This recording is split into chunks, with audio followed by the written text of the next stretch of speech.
Africa and its people are the least known and the most written about of all the important things in history.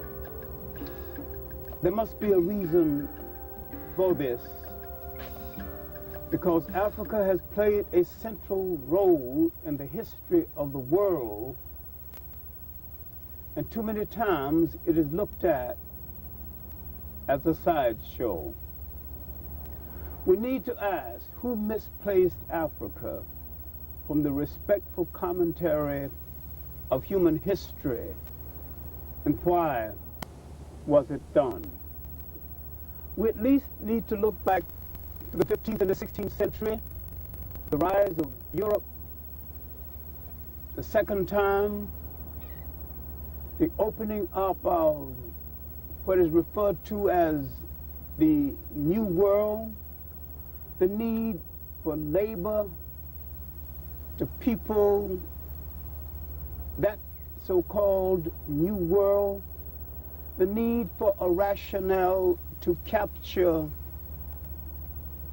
that labor, and a thing that the Europeans learned then that the world still don't seem to be acutely aware of, is that when you want to enslave a people or oppress a people, you have to remove them from the respectful commentary of history, because you cannot successfully oppress a consciously historical people.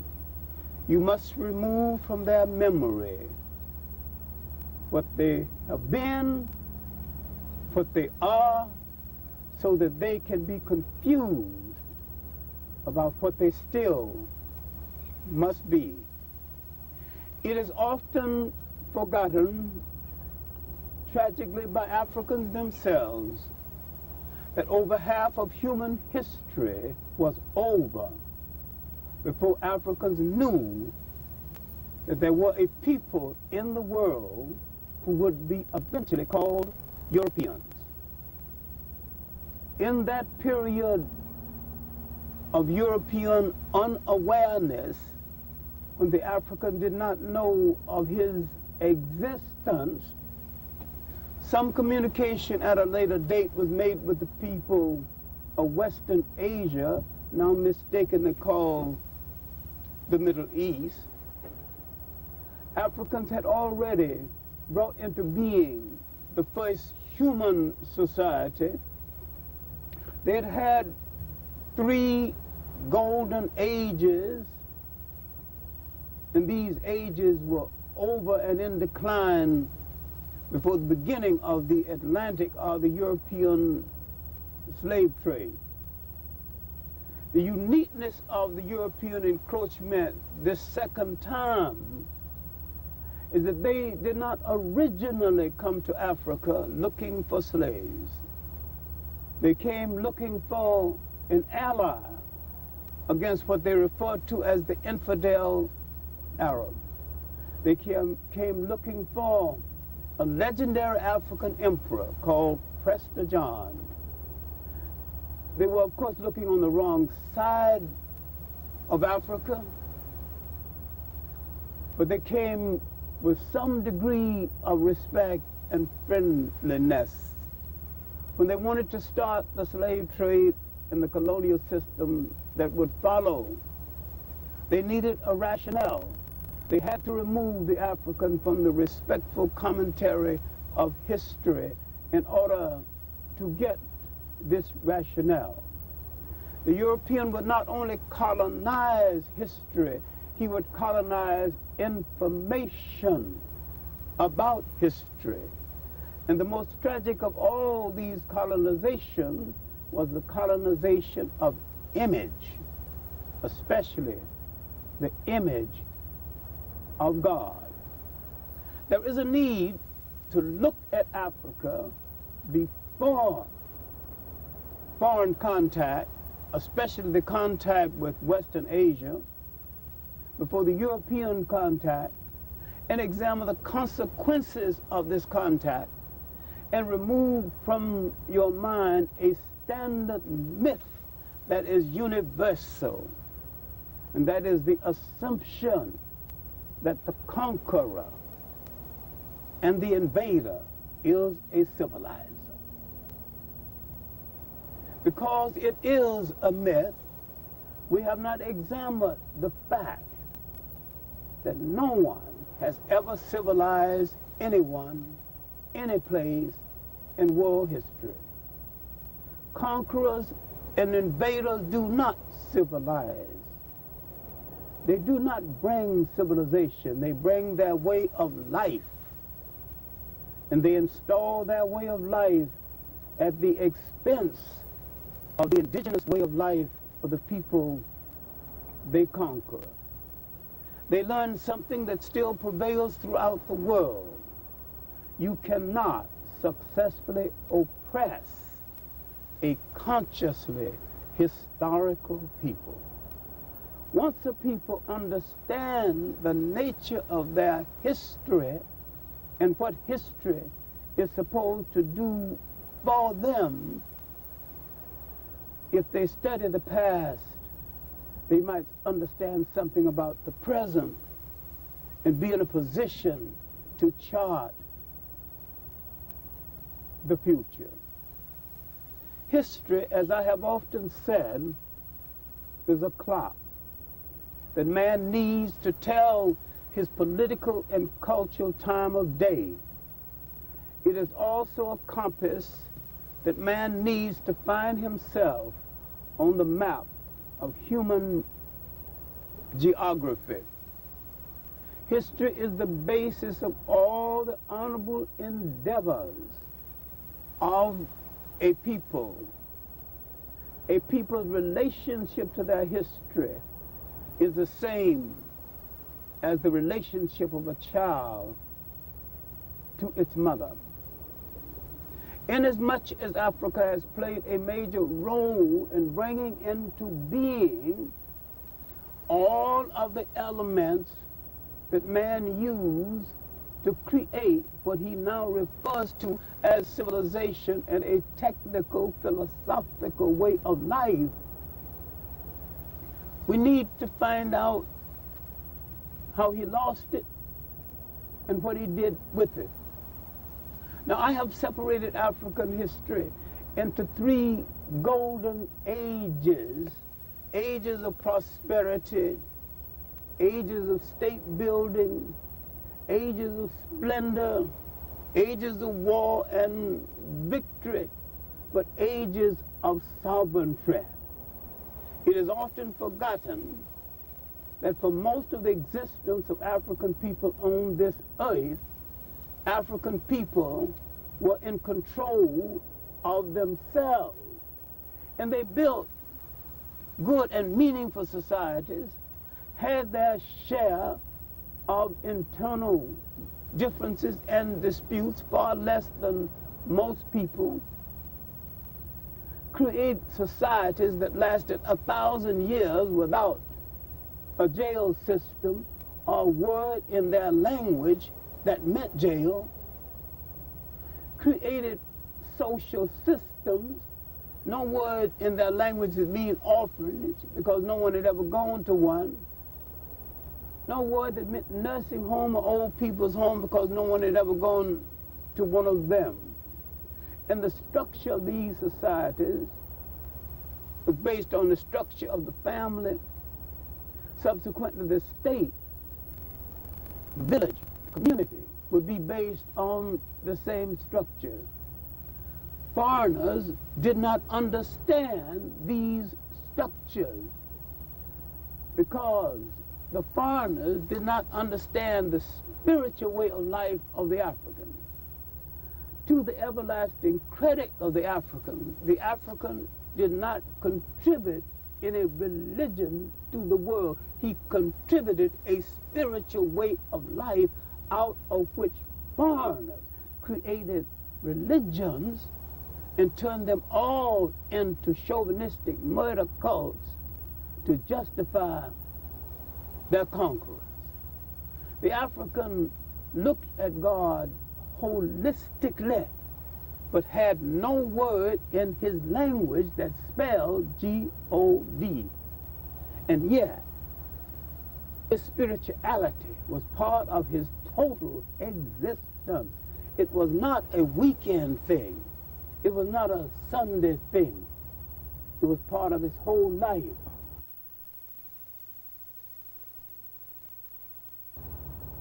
This is just an arbitrary classification I use as a teacher in the classroom so that students can instantaneously understand what I'm saying. Mm-hmm. And I mean a golden age is an age when you are totally in charge of yourself, when you've got prosperity, and you've got victory in war or honorable peace.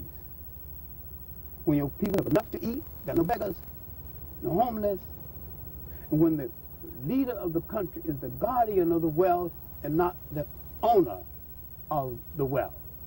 Now, I say this first golden age was from the beginning of organized societies, the development of early man in East Africa and in Northeast Africa, the beginning of the migrations of Africans down the Nile River to create a nation at the end of that river when it dumps into the Mediterranean that the Greeks would later call Egypt. The ancient Africans never called that nation Egypt. It was an African nation and not a Western Asian or Middle Eastern nation, and it was an African creation and one of the first creations of the world and the first great river civilization of the world. The Nile River stretches 4,000 miles into Africa, and what we call Egyptian civilization was a composite of many civilizations stretching well into Africa. And one of the main reasons why so many people gathered in Egypt is that they produced the world's first organized agriculture and therefore produced a technical class that took it to the apex of achievement. Before, Europeans wore shoes or lived in houses with windows. You cannot say that the Western Asians did it for them, because the Western Asians were just getting their civilization intact at the time. You cannot say the Europeans did it for them, because in the early part of this achievement, there was no Europe. In fact, there was no Europe in ancient times. There was no place in the world with the name Europe on it at the time the great river civilization of Egypt was getting well underway. There was not a piece of literature that can be called a literature even with a stretch of the imagination until about 1250 BC. That was the Odyssey and the Iliad. By this time, Egypt was well underway and was tired. It was in the process of decline in some places. Now, in the 1700s BC,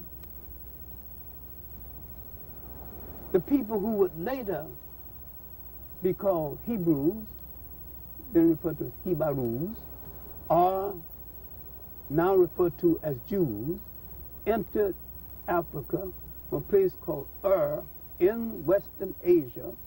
They were escaping famine, looking for something to eat, looking for a job, looking for some replacement. And they found it in Africa and prospered. This is an often told story, and like many often told stories, it is a wrongly told story. My main point here is that in 1675 BC,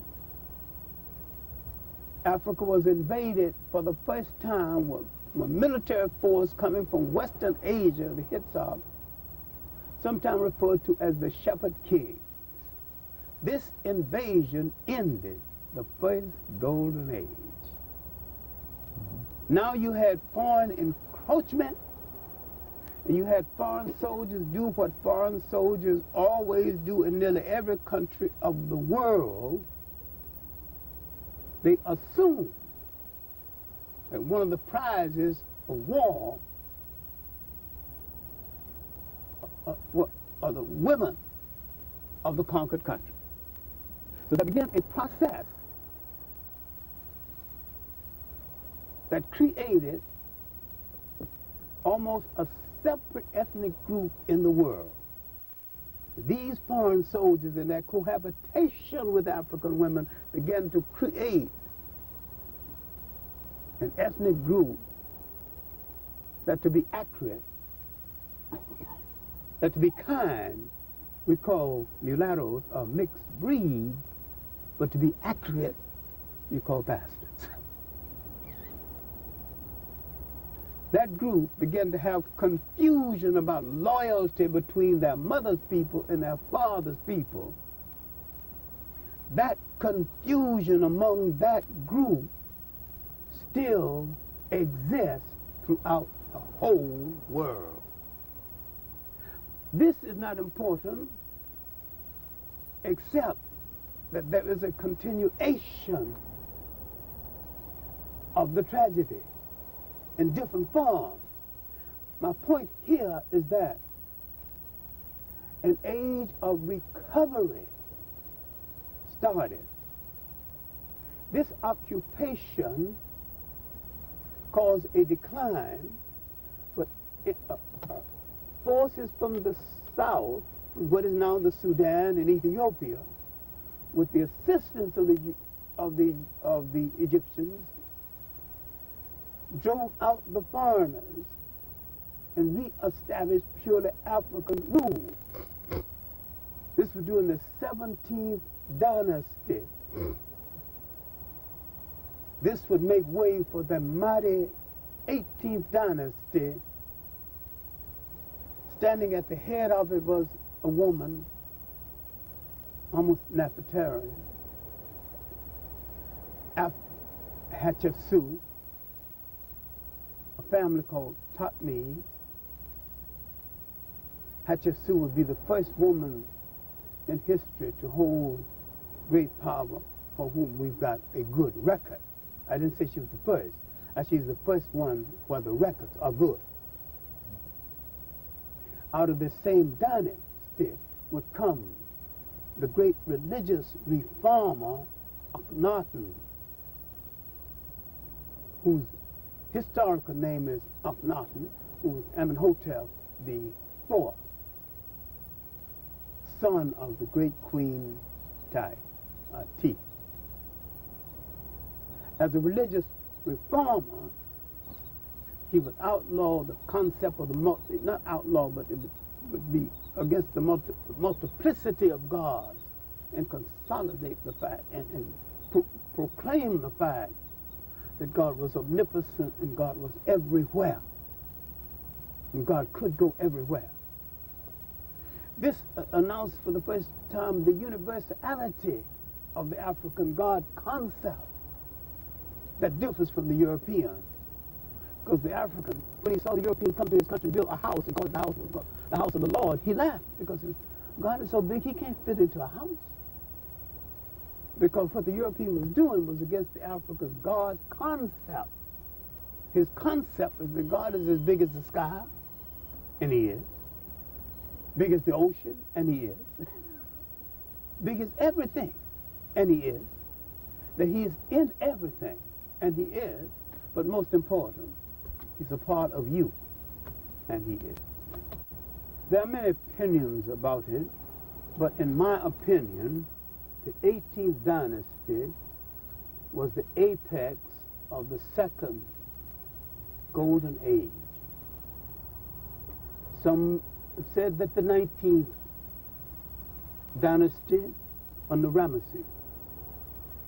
I have chosen the 18th because it brought to power for the first time a woman who had power equal to that of a man and used it exceptionally well. It also brought to power the brother, Thutmose III, Hatshepsut's brother, who learned under her tutelage, although he didn't exactly appreciate it, and became one of the finest pharaohs Egypt ever knew. It brought into being religious reform under Akhenaten, who loved life so well he would not crush a flower, and who, with his wife Nefertiti, humanized the Egyptian monarchy. And near the end of this dynasty, it would bring into being probably one of Egypt's most famous kings.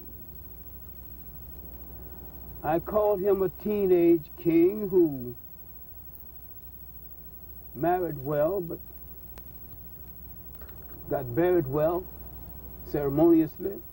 Unfortunately, they found his tomb intact, and he's famous for the finery of his tomb, but his achievement is rather nil. He's known as Tutankhamun, better known as King Tut. With the passing of this 18th dynasty, the dynasty that would be dominated by Ramesses, not only one of the most splendid kings in Egyptian, pharaohs in Egyptian history, but one of the most splendid rulers in human history, would come to power. And his name would reverberate through several dynasties. The 20th to the 24th dynasties, what I call holding dynasties. Then at last, a group of kings or rulers, military rulers from the south, moved up to Egypt and showed their cousins how to rule a nation one more time. Castor, to Yankee, to Haka. Starting in 751 BC. Together they ruled Egypt, give or take, 110 years. But they restored so much of the old splendor. But Egypt was worn now, grown fat and somewhat indifferent. The ancient glory, a little jaded now, a little tired. But the foreigners would come back again about 666 BC. But people then called Assyrians, now called Syrians. This was the end of the second golden age. Now you've got an age of trouble. The age of the rule of foreigners and mixed breeds. The people from what is now Iran, then called Persia at some times in history, would invade under a general named Cambyses, 550 BC. This rule would be so brutal until the Africans would cry out, "Oh God, if you cannot send me a liberator, send me a conqueror who will show some mercy." And this is why when the young Macedonian Alexander, sometime called the Great, knocked at the door, he didn't have to knock very hard. And he didn't have to fight very hard to get in. Now, Alexander began the mixture of the Egyptian dynasties with Greek generals. A Greek general named Shelter, changed his name to Ptolemy. Cleopatra came out of this family. Incidentally, there were 8 Cleopatras. The one we know the most about is Cleopatra the 7th. There's some indication that her mother was Persian and her father was Greek. She was African in that she had African loyalty and African commitment. And she was, at an early age, an astute politician. Her manipulation of Caesar and Mark Antony kept the worst aspect of Roman rule from the backs of Africa. And Egypt enjoyed the status of a protectorate as being an out-and-out colony. This is worth some consideration in history, and Cleopatra the 7th is worth some consideration as an African person because of this maneuver and because of this African loyalty. We cannot say that her period in history was totally without value to African people. So culturally, religiously, and in commitment, she belongs to Africa. Though there is in all probability that she could have been lacking in African blood. This period, the 1st century before Christ, a turbulent period when that intermediate period between the ages was about over. Greek aspirations began to decline. Roman aspirations rose. The Romans did not want to share part of the Mediterranean trade. They wanted complete domination. And they did not stop until they had destroyed the greatest trading city of that day, the North African city of Carthage. It is an academic tragedy that the story of Carthage is told by conquerors, missionaries, adventurers. This is a tragedy that befell all Africa. Is that the victim did not tell the story. There were other great river civilizations in Africa that needed some consideration. And I think the second of the great river civilizations in Africa was the civilization of the Niger River.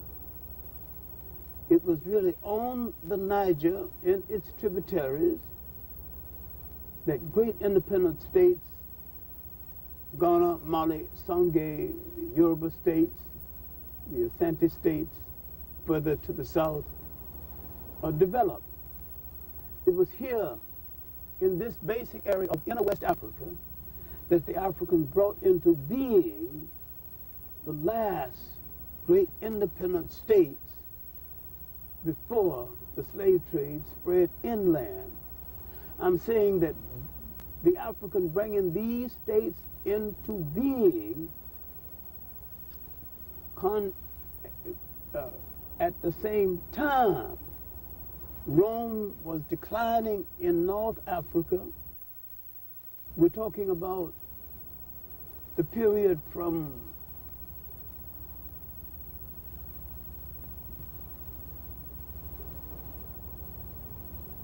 about the 3rd century AD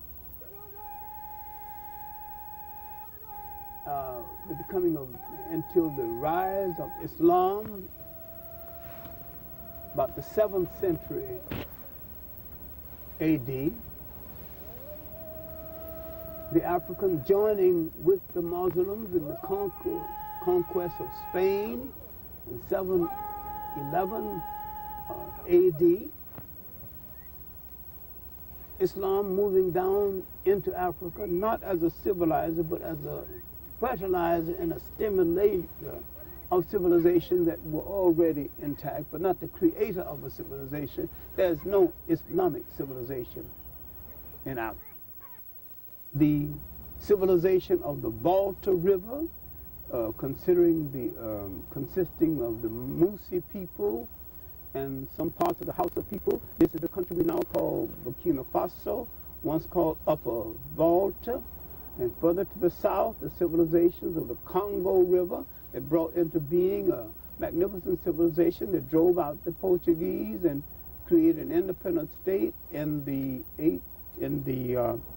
1590s that remained independent until the Berlin Conference.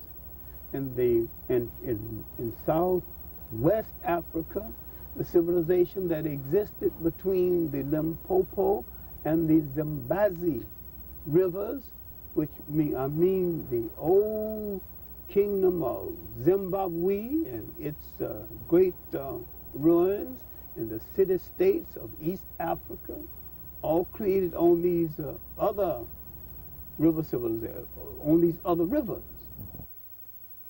The main thing about the features of traditional African culture is the unification of the family, the village, and a specific ethnic group mistakenly called tribe. And the sense of caring one to the other, and the sense of sharing. Because Africans had, long before Europe theorized it and dogmatized it, the same system that the Europeans would later call socialism. The family structure was based on not just the mother and the father, it was based on the kinship structure. But the uncles played a major role, and sometimes just as important as the father. And the family existed with the common consent of the group and consultation with the group, to the extent that there was the built into the family structure the equivalent of what we now call the Supreme Court. So, I mean, if there's a major tragedy in the family, there was always a council within the family that could get it resolved. And if it had to be taken to a higher council, that group would take it. Or let's use the word spiritual, the spiritual life. Because, see, religions is a late creation. It's hard for people to understand. I'm not downgrading anything. I'm saying the word religion and the word church in the organizing of people into denomination is a late thing in human history. Spirituality is as old as man. There were various forms of worship before man arrived at the worship of something he now refers to as God. Man thought that, well, the personification of God was the sun. Man thought the personification of God could have been nature. So it was a period of tree worship. Then there was a period of a kind of worship which we still have not been able to deal with, because Western man still has a vulgar attitude towards sex. And that is phallic worship. That is about man's worship of his capacity to unite with women and create another human being.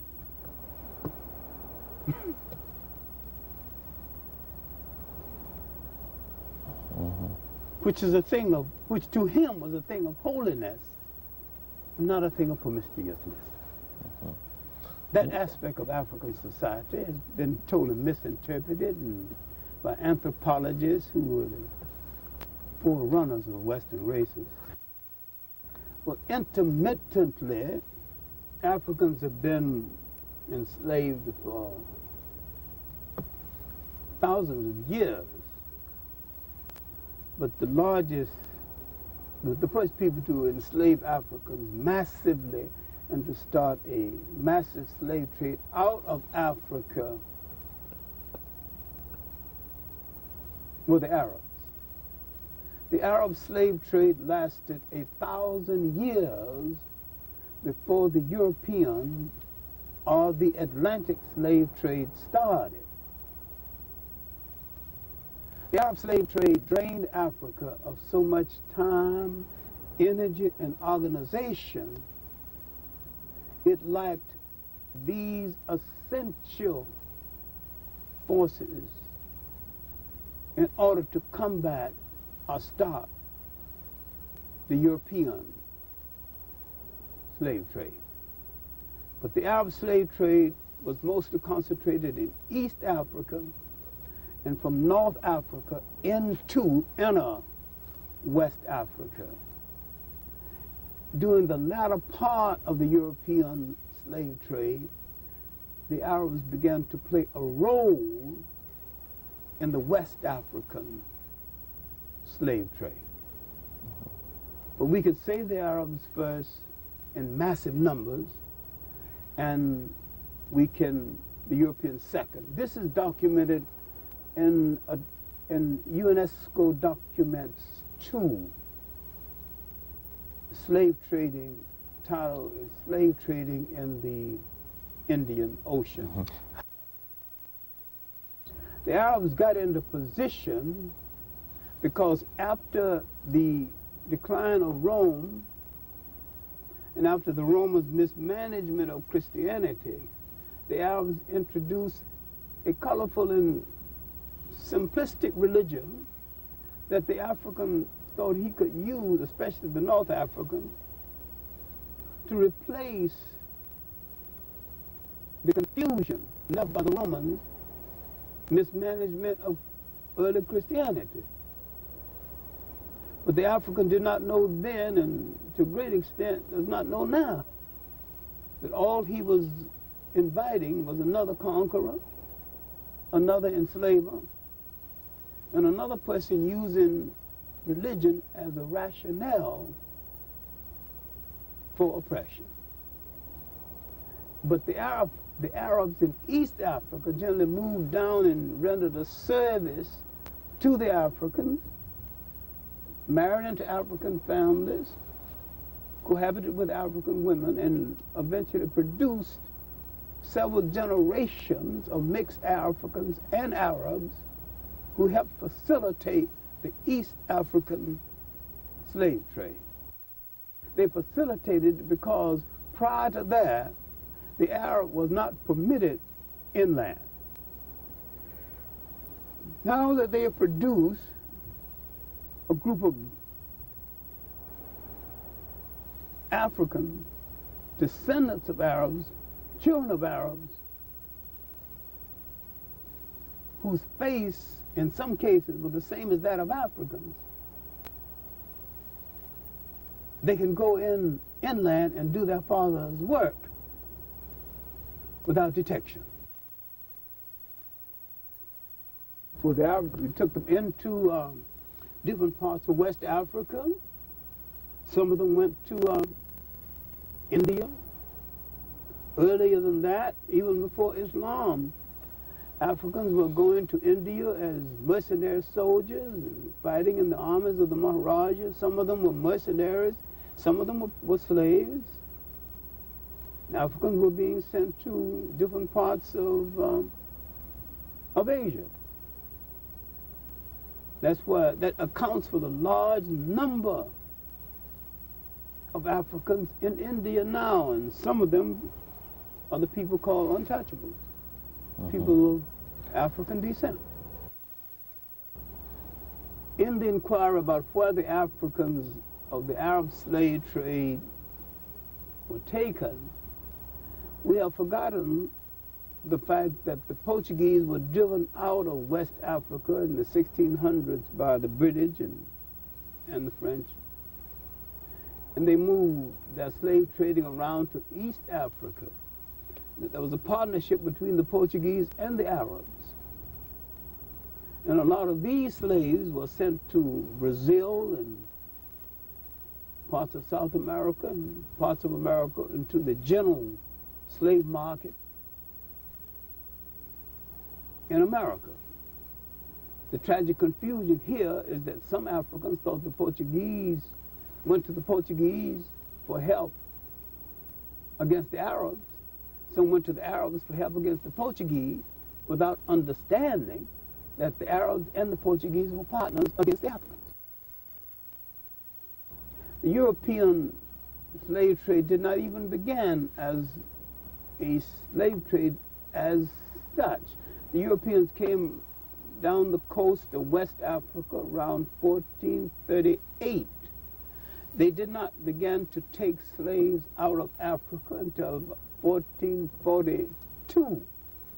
Between 1442 and 1492, there was really nothing for slaves to do, because the plantation system of what is called the New World had not been opened up.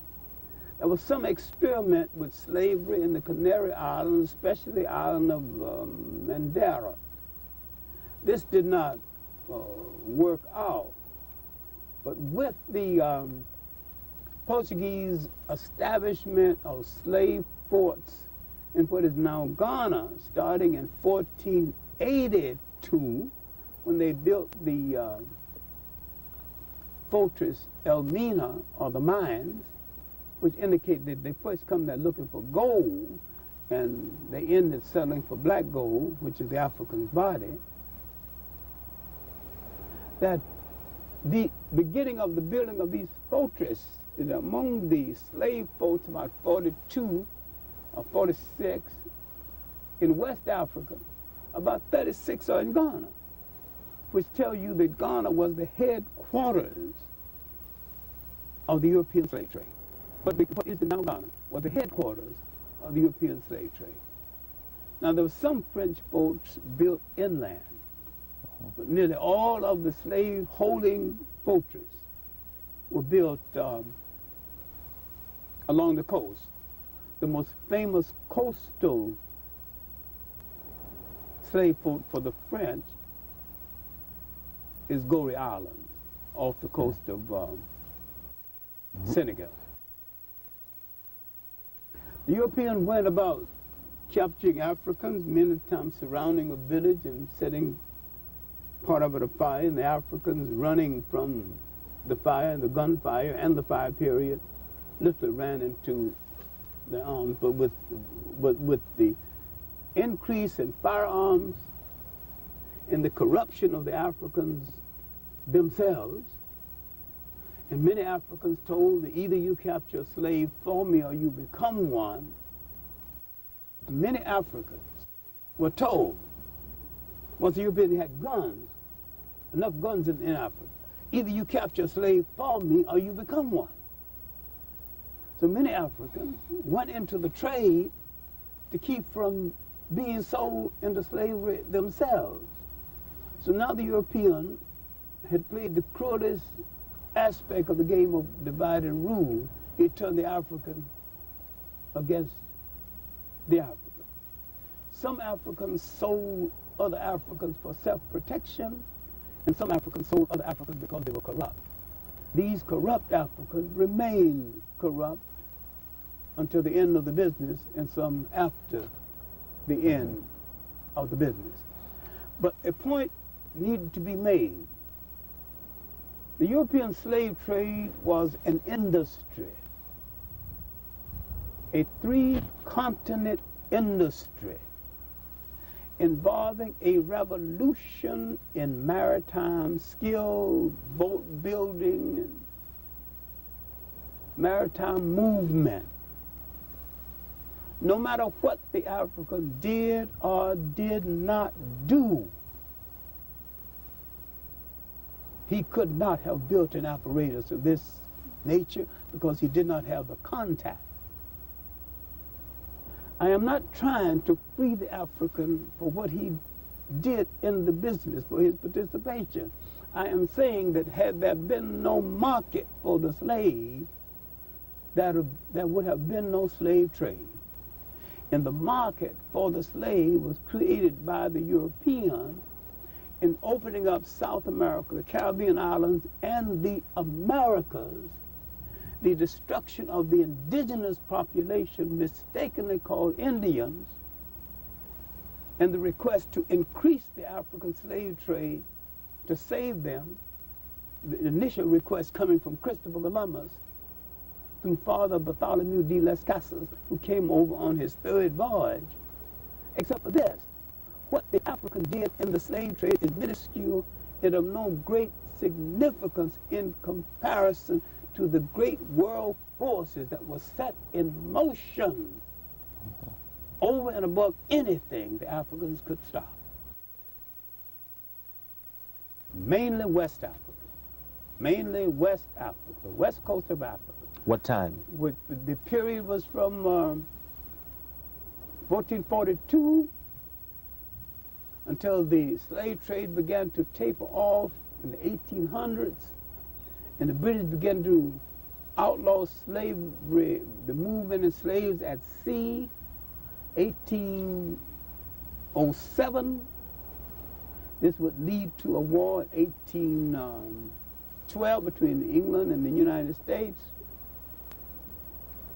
In the 1830s, the British began to pay off the slaveholders in the West Indies to compensate them to free their slaves. And this is one of the most bogus, fraudulent acts in history, and a whole lot of people misunderstand it to this very day. Because the British emancipation of the slaves in the West Indies was a fake, and the American emancipation of the slaves in the United States was a fake. Because once the slave in the West Indies or the Caribbean islands was free, he had to go back to the same plantation for a job, work for a pittance. Now he had to furnish his own housing, his own clothing. There was more security in slavery than in emancipation of that period. This is why the slave revolts in the Caribbean islands started all over again after slavery.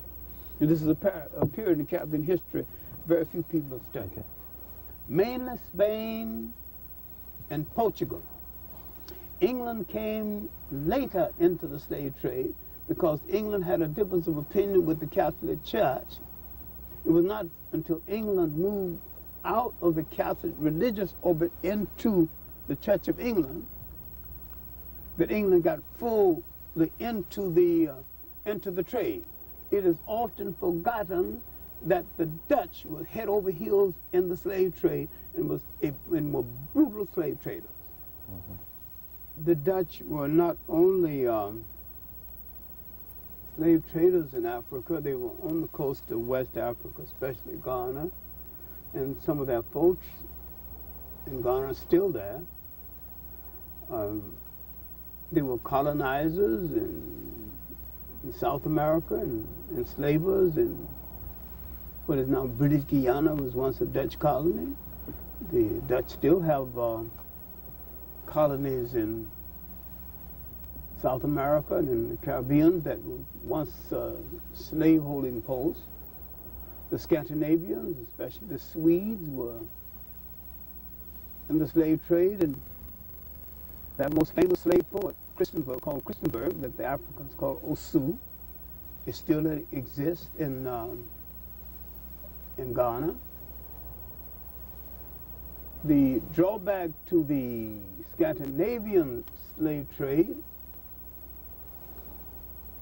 was that the Scandinavians had to go practically over to the top of Europe to get home to get supplies. When the Spanish and the Portuguese they had to go to the tip of Africa and they could be resupplied. So the facility for the slave trade, it stands to reason was initially in the hands of the Spanish and the Portuguese until the British entered the trade and drove both of them out of a good part of it and reestablished the trade on a different basis, almost business basis, almost like gangsters separating territory. Initially, the Caribbean islands and South America, and eventually the United States. In fact, the slave trade in the Caribbean islands helped to reawaken and to reestablish the economic status of Europe. I mean, Europe, after the Crusades and after the famines and the plagues, Europe was rather at its low ebb financially. It was also at the end of the feudal period in Europe, or the beginning of the end of it. And we can play games with the word feudalism if we want to, but it lasted for 1,000 years in Europe. This was European enslavement of Europeans. You can dress it up with a word called feudalism if you want to, but it was enslavement. When the Europeans stopped enslaving other Europeans and began to enslave the Africans, when they could survive the plagues and the famines brought on mainly by the lack of sanitation in Europe, Europe was in a bad way. Europe had forgotten the basic maritime skill of understanding longitude and latitude. The greatest maritime nation in the 16th and the 17th century in skill was China. And a lot of the information of Chinese maritime skill, maps and charts, was translated by Africans and Arabs, Berbers at the University of Salamanca in Spain. Europe has not acknowledged how much of the information they rescued from the archives at Salamanca to use to project Europe into the world that second time. They initially were looking for routes to Asia, looking for the sweets and the spices of Asia, looking for something to put on that gosh darn awful European food so they could eat it. And they discovered Africa en route that was much richer and more spicier, figuratively speaking. Well, the major role for the English, Captain Hawkins, who was the captain on the ship called Jesus, and that was the name.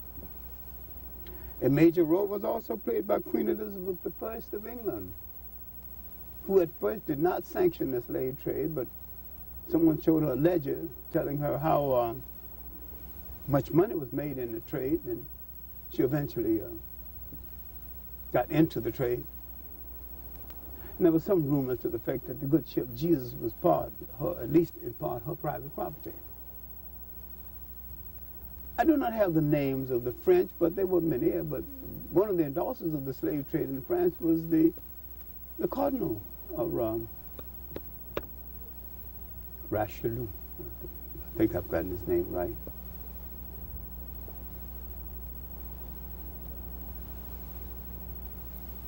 And the popes of that day, who, in an argument between Spain and Portugal, told both of them, and this was 1455, you two good Catholic nations, stop fighting among yourselves because you are both authorized to reduce to servitude all infidel people. In Eric Williams' minor classic, Capitalism and Slavery, he's done a good job of giving us the historical details that led to the European participation in the slave trade for financial reasons, with major emphasis on the councils that met to divide up the spoils and the systematic creating the assumption that Africans were people without a soul, and therefore when you captured them, you were not violating God's order because he wasn't a human being in the first place.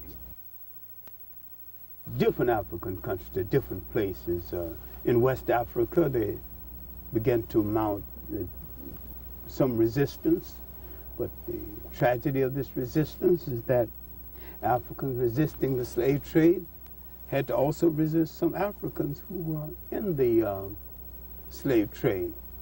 An outstanding figure in Nigeria who resisted the slave trade was Madam Tanabu, who fought the slave trade along the coast of Nigeria. Well, we do not have individual names. We know King Asa of Ghana resisted the Portuguese building the fort at Elmina. This was 1482 when they forced their way into the country. And there were other Africans who made it very clear that they would rather have honorable trade with the Europeans. They did not prefer slave trade. Mm-hmm. The same thing is true in East Africa with the coming of the Portuguese to East Africa.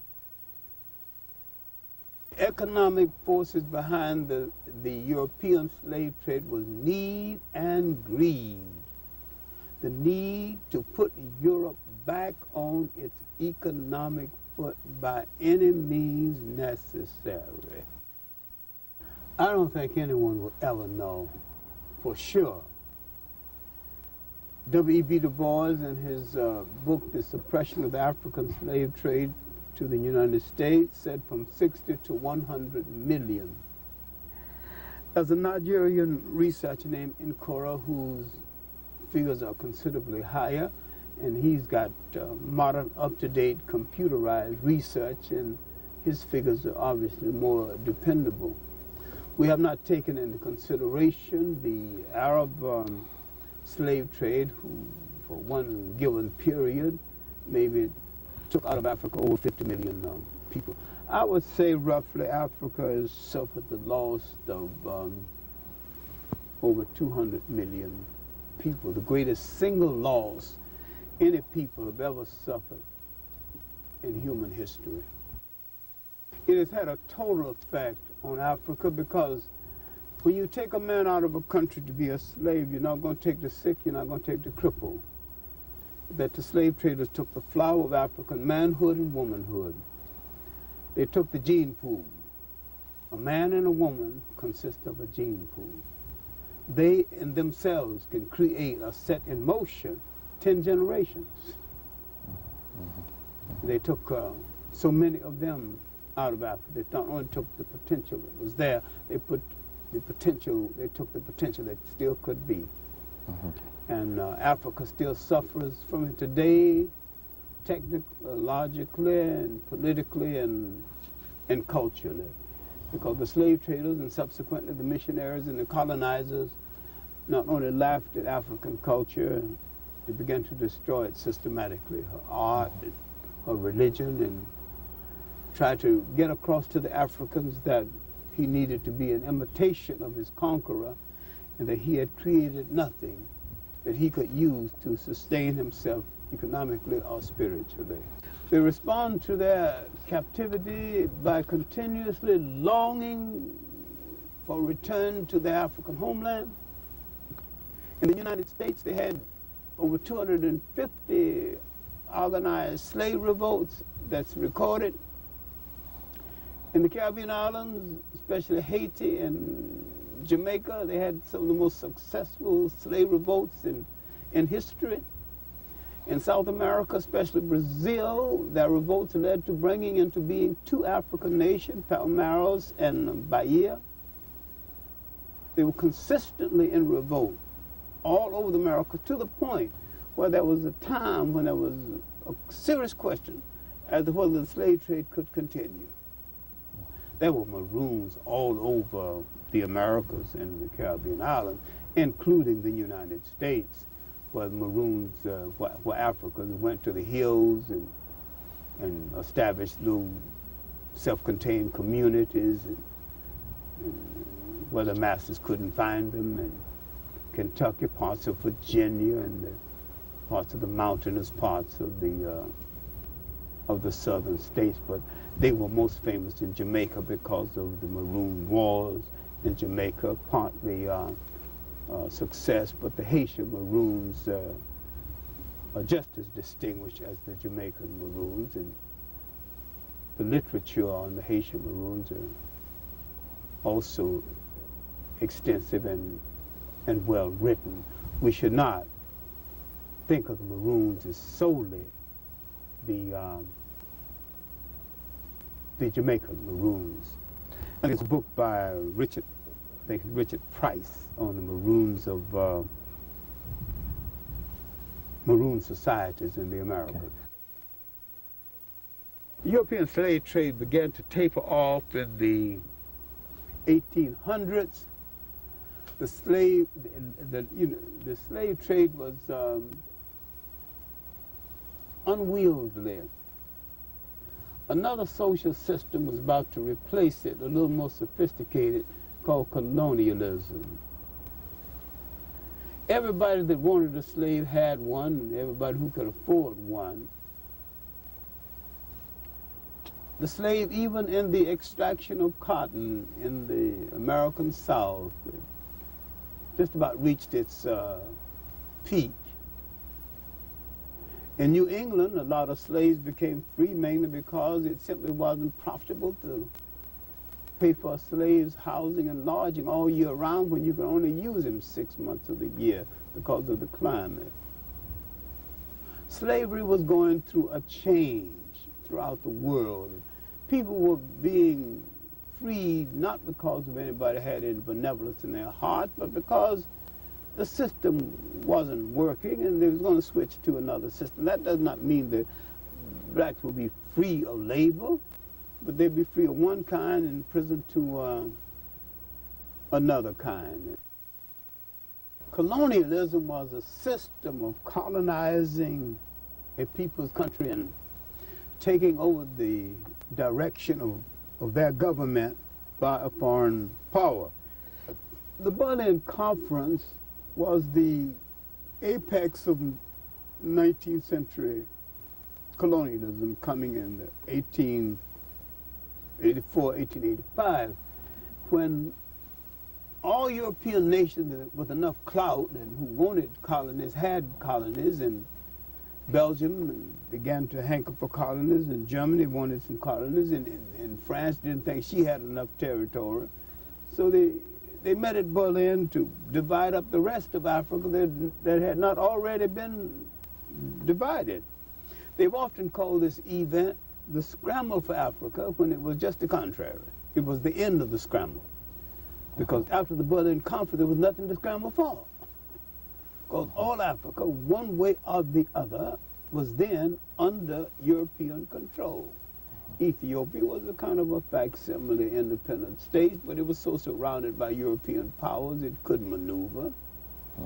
But the Berlin Conference was really to bring the remaining territories of Africa under European control. The Belgians got the big Congo, the French got more of equatorial Africa, the Germans got 4 colonies, the Cameroons, Togo, Southwest Africa, now Namibia and Tanzania, they called Tanganyika. But Leopold was the king of Belgium, and he was a spendthrift, and he really needed a lot of personal money in addition to national money. And he needed to look around for a money-making item to cover his debts. And so in a period when nations were looking around for colonies to pick up, we're talking about the 1880s, he maneuvered to get the Congo. We're talking about the 1880s. he maneuvered to get the Congo. Thanks to people like Stanley and other adventurers, that America played some role in it. Well, they reduced the population from about 31 million to about less than 10 million in less than 10 years. It was wholesale murder. It was really genocide. Mm-hmm. And this is well recorded in E.D. Burrell's work and even Mark Twain's little book, King Leopold's Soliloquy, Roger Caseman's diaries. This atrocity is one of the best recorded atrocities in history, so we need not even have any debate about it. The Africans made the mistake they're still making, assuming that the European meant what he said. Assuming when the European used the word democratic, he was actually democratic. Assuming when the European used the word Christian, he was actually ready to act like a Christian. The African is still confused on that point. I'm not saying the European is incapable of being a Christian. I'm not saying he's incapable of being democratic. But I'm saying that in a position of power, control outside of Europe, he cannot be effective in practice either one.